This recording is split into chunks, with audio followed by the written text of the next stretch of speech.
Hey everyone, this is Mr. Cine Hunter here. Today, we're diving into an urban legend-based supernatural horror film called Sumala. So sit tight and let's begin this horrifying journey. The story begins in 1976, in a village in Indonesia's Semarang region, where a few young boys go outside to play with a ball. At that moment, a boy named Abdi is called by his father, who reminds him to finish playing and return home before evening. Abdi agrees to his father's instruction and then heads off to play with his friends. After that, they all start playing football in a field next to the farmland. At that moment, one of the boys says to his friends, "It's getting dark, we should go home now." But a boy named Trish replies, "Abdi and I will play a little longer." After the other boys leave, Trish and Abdi continue playing alone. Then Trish kicks the ball hard, and it lands far away, deep inside the field. The two of them then enter the field to look for the ball. At that moment, someone begins calling their names in a terrifying voice. Suddenly, they notice a scary-looking girl standing there with the ball in her hand. The mysterious girl takes the ball and moves deeper into the field. Trish runs after her, trying to catch up. While searching for Trish, Abdi arrives at a place and sees that the scary girl has killed him by smashing his head with a stone. Shocked by this horrifying scene, Abdi flees and returns to the village. Later, some villagers go out with torches to search for Trish.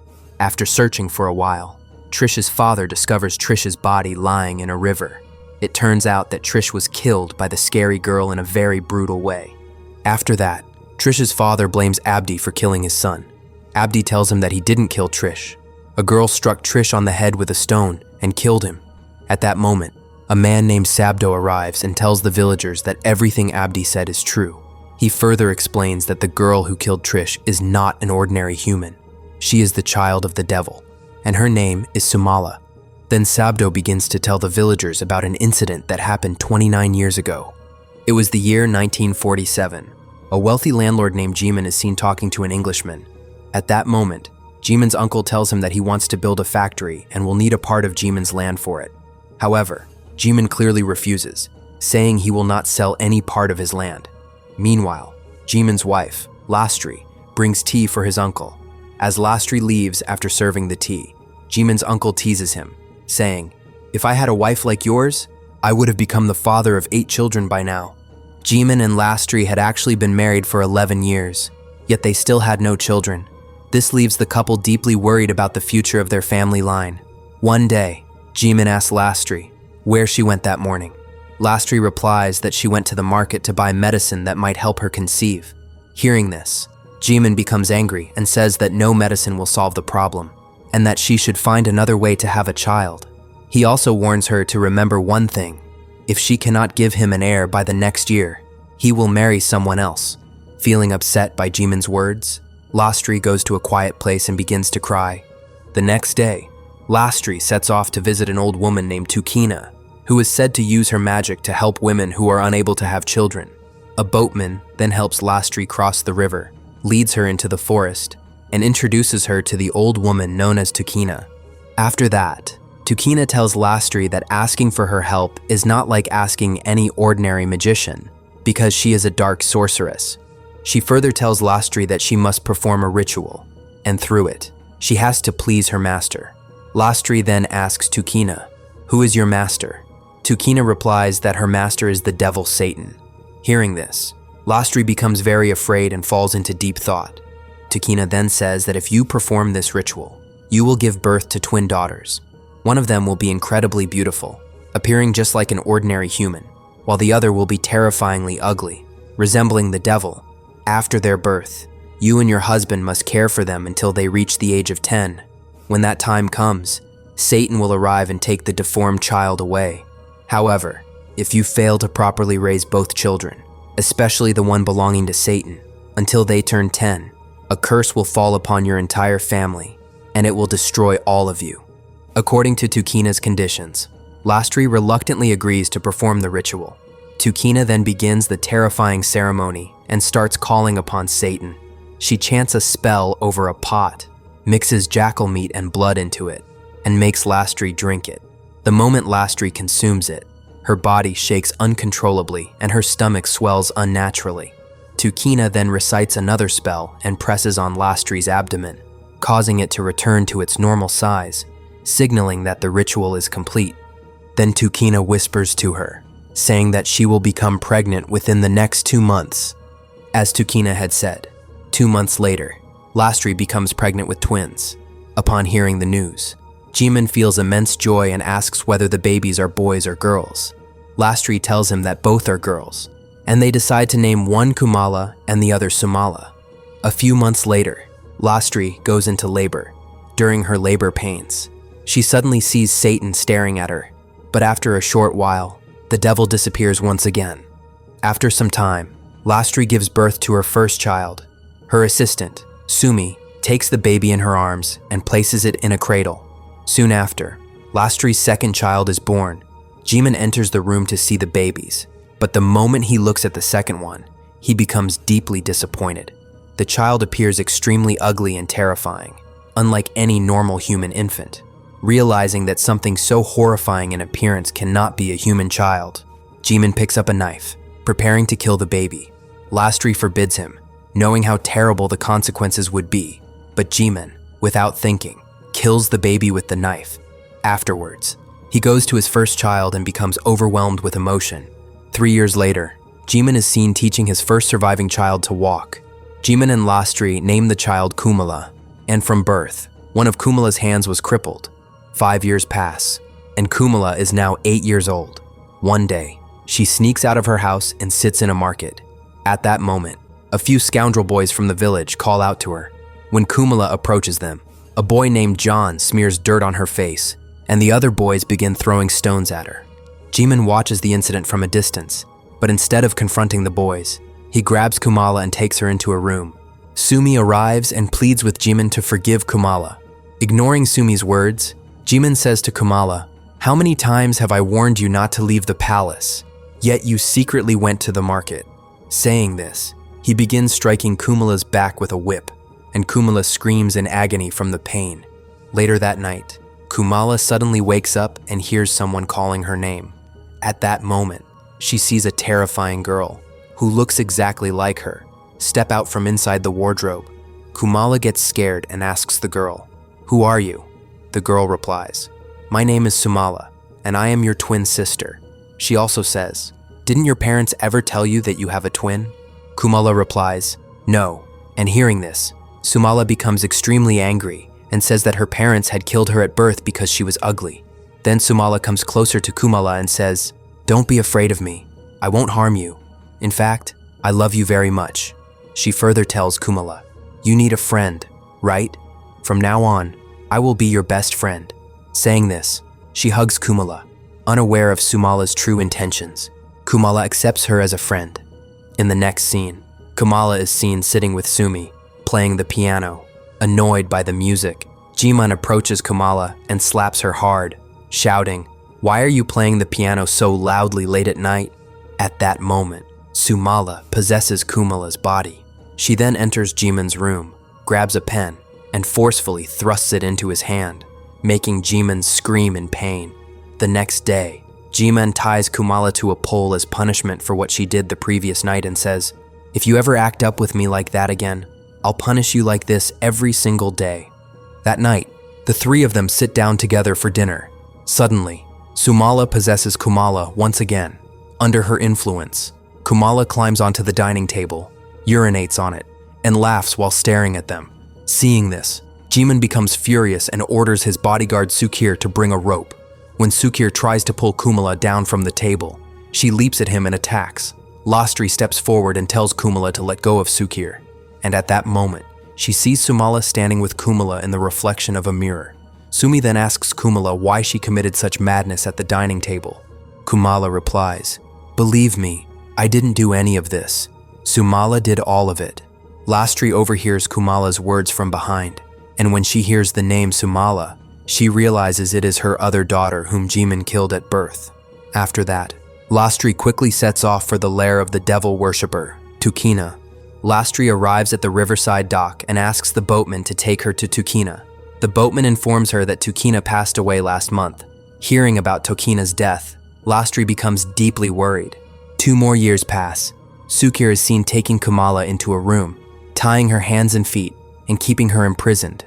A few days later, the same scoundrel boys from the market call out to Kumala, asking her to come downstairs and play.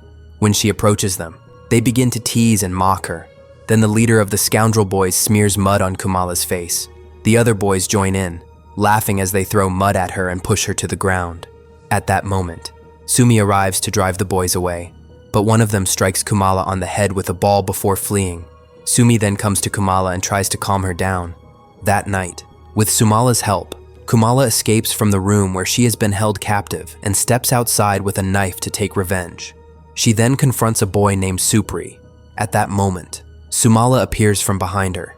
Seeing Sumala's terrifying appearance, Supri tries to escape, but Kumala drags him to the edge of the well and brutally kills him. Meanwhile, 2 other boys were walking home. At that moment, Kumala throws a stone from a tree, hitting one of them on the head and killing him instantly. She then attacks the other boy and kills him by stabbing and mutilating various parts of his body with the knife.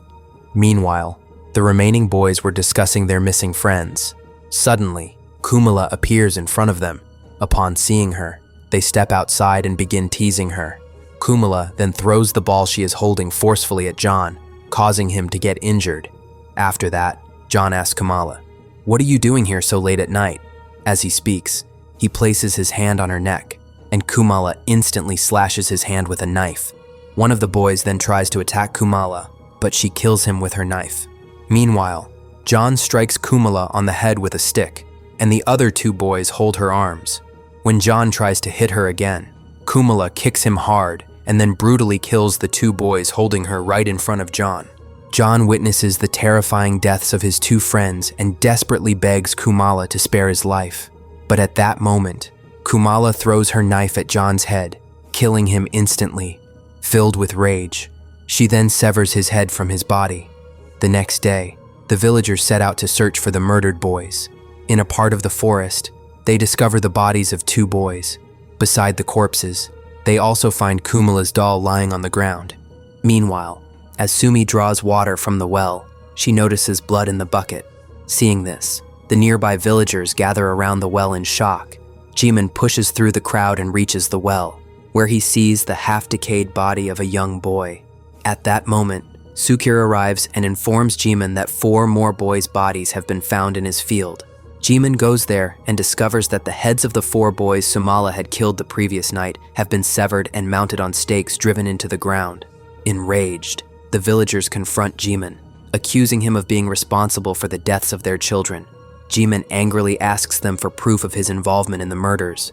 One of the villagers steps forward and shows him Kumala's doll, found beside the boys' bodies. He says, "This doll was found next to them. It clearly belongs to your daughter. That means your daughter is the one who killed our children." But Jimn tells them that Kumala could never do such a thing.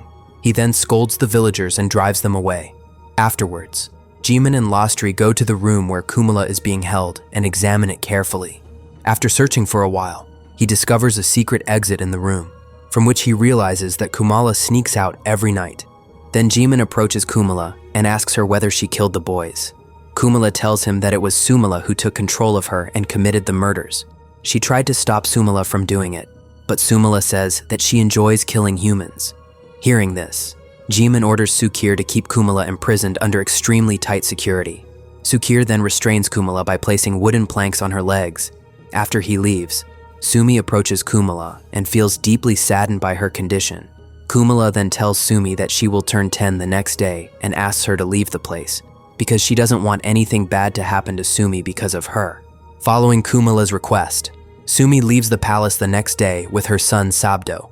And Sabdo is the same guy who is currently telling the villagers about Sumala's incident. Meanwhile, Jimn comes to a shaman named Cosno for help, looking into a bowl of water through his magic. Cosno witnesses everything that has happened. He then tells Jimn, "You and your wife have made a terrible mistake. Your wife made a pact with Satan and gave birth to twin daughters, one of whom is the devil's own child. And when you killed the daughter of Satan, the pact was broken. The agreement was that once the girls reached the age of 10, Satan would take his daughter away. But that never happened. Now Satan burns with vengeance and will stop at nothing until he destroys you both." Jimn asks Kusno for a solution to the problem. At that moment, a spirit enters Kusno's body. The spirit tells Jimn that by tomorrow at midnight, Kumala will turn 10 years old, and at that exact moment, Sumala will fully take control of her body. Before that happens, Kumala must be separated from Sumala. If it's too late, Kumala will completely transform into Sumala. After saying this, Kusno hands Jimn a special knife and says, "Keep this with you, and bring Kumala to me before midnight. I will perform a ritual to separate Sumala from Kumala's body. If Sumala tries to attack you, this knife will protect you for a short while. But if you fail to bring her here in time, you must stab the knife into Kumala's heart and end both Kumala and Sumala together, because there is no other way." Meanwhile, Sukar wakes up from his sleep when he hears Sumala's call. When he goes outside, he sees Sumala sitting on the ground and crying. Sukar asks her, "Hey, didn't I lock you inside the house? How did you get out?" At that moment, Sumala attacks Sukir, climbs on top of him, and tries to kill him with a knife. Sukir somehow frees himself from Sumala's grip and runs into a room. Sumala begins chopping at the door with the knife and eventually manages to break it open and enter. When Sukir tries to escape from Sumala's grasp, Sumala throws the knife at him and it pierces through Sukir's chest. Sumala then approaches Sukir, pulls the knife out of his chest, and kills him by slitting his throat. On the other hand, Lastri approaches Kumala and finds her playing the piano. When she calls out to her, Kumala pulls out the knife she was carrying and moves toward Lastri to attack her. At that moment, Lastri notices in a nearby mirror that Sumala is holding Kumala's hand and pushing her forward to kill. Lastri starts backing away to escape from Sumala's grasp, and at that moment, she bumps into Sukir's hanging corpse, whom Sumala had gruesomely murdered just moments before. Lastri quickly runs into a room and locks the door. Sumala strikes the door with the knife, breaking part of it. Eventually, she smashes through the door and enters. Lastri hits Sumala in the face with a wooden plank, which enrages her even more. Sumala then lunges at Lastri, attempting to stab her in the stomach. Lastri tries to stop the knife with her hand, causing her hand to be cut and covered in blood. Sumala then slashes Lastri's leg with the knife and says, "It hurts a lot, doesn't it? I felt the same pain when I was stabbed." Lastri replies that she wants to speak to Kumala one last time. Following Lastri's request, Sumala allows her some time to talk to Kumala. Lastri then says to Kumala, "Please forgive me, Kumala. I was never able to be a good mother to you." Kumala starts crying and says that she has forgiven her. At that moment, Sumala appears again and says, "But I haven't forgiven you." Saying this, Sumala cuts Lastri's wrist and stabs the knife into her stomach, causing Lastri to cry out in agony and die. After some time, Jimn arrives and enters the palace, where he finds Sukir's dead body. He then goes upstairs and discovers Lastri's body as well. Holding her tightly, he breaks down in tears, saying that it is because of his own mistakes that he has lost Lastri today. At that moment, he notices Sumala and Kumala. Kumala comes up to Jimn and says, "Father, please help me." Just then, Sumala slowly turns her head toward Jimn and says, "Do you recognize me?" As she says this, she completely merges with Kumala's body, and Kumala fully transforms into Sumala. After Kumala and Sumala merge into one, Sumala becomes even more powerful and terrifying than before. Jimn runs away to escape Sumala's grasp, while Sumala chases him with a knife, intent on killing him. At one point, Sumala jumps onto Jimn and injures his hand. As Jimn somehow manages to break free and run, he falls down the stairs and breaks his leg, somehow getting back on his feet. Jimn reaches the village, gathers the villagers, and tells them that his wife has been murdered, begging them for help. The villagers then go to Jimn's palace and find the dead bodies of Sukir and Lastri. After that, they approach Jimn to ask what happened, and Jimn tells them everything in detail. The villagers become furious at Jimn's words and start shouting to kill Kumala. Jimn tries to explain that Kumala did not commit these acts. Instead, it was Sumala who carried out the murders by controlling her. However, the villagers ignore his words and begin searching everywhere to find Kumala and kill her. Meanwhile, Jimn prepares to confront Sumala with that special knife. At that moment, he sees Sumala running toward the field, so he follows Sumala, arrives at the field, and starts searching for her. Eventually, Sumala appears in front of Jimn and attacks him from behind, trying to kill him with the knife. Jimn somehow frees himself from Sumala's grasp and strikes her in the face with the hurricane lamp, causing Sumala to lose consciousness. Jimn is about to stab her in the heart when he suddenly remembers Kumala. So, instead of killing her, he puts her into a sack and says, "Kumala, I have tortured you greatly, so if you can, please forgive me." At that moment, from inside the sack, Sumala tells Jimn, "You never gave Kumala the love of a true father. You are a selfish man, so you don't deserve any forgiveness." Then Sumala comes out of the sack and stabs Jimn in the leg, causing him to lose the ability to stand. Then Sumala slowly begins approaching Jimn with her knife to kill him. Jimn manages to defend himself and snatch the knife from her hand. He then grabs the knife given by Cosno and stabs it into Sumala's heart. Sumala screams in agony and appears to die there. Jimn thinks he has successfully killed her, but no, Sumala has not actually died. She rises from the ground, sits up, and looks at Jimn with a terrifying smile. Sumala then tells him that because she has fully merged with Kumala's body, she has regained all her strength and her heart has moved to the right side of her chest. That is why Jimn's attack had no effect on her. After saying these words, Sumala plunges the knife into Jimn's stomach, pulls out all his intestines, and then kills him by driving the knife into his heart. The next day, the villagers come to his palace searching for Jimn. At that moment, Sabdo calls the villagers to the fields, and when they arrive, they see that after brutally killing Jimn, Sumala has nailed his eyes and buried his body in the ground. The villagers then go to Cosno's house and find that Sumala has brutally killed him as well. Sabdo tells the villagers of the present time that Kumala can never be separated from Sumala again, and since this incident, Sumala has not been seen anywhere, but I believe she still wanders around this village, searching for her prey in the darkness. Therefore, Sabdo strictly forbids anyone from going outside after sunset. Meanwhile, the father of the boy named Trish, whom Sumala killed at the beginning of the story, says that he does not believe any of Sabdo's made-up stories. As he says this, he steps forward slightly, and at that very moment, he sees Sumala gruesomely tearing flesh from the body of a man she has just murdered and eating it, revealing that Sumala's story was indeed true. So, what do you guys think about this movie? Let me know in the comments below. And if you enjoyed the video, please hit like and subscribe for more awesome content. I'll see you guys next time.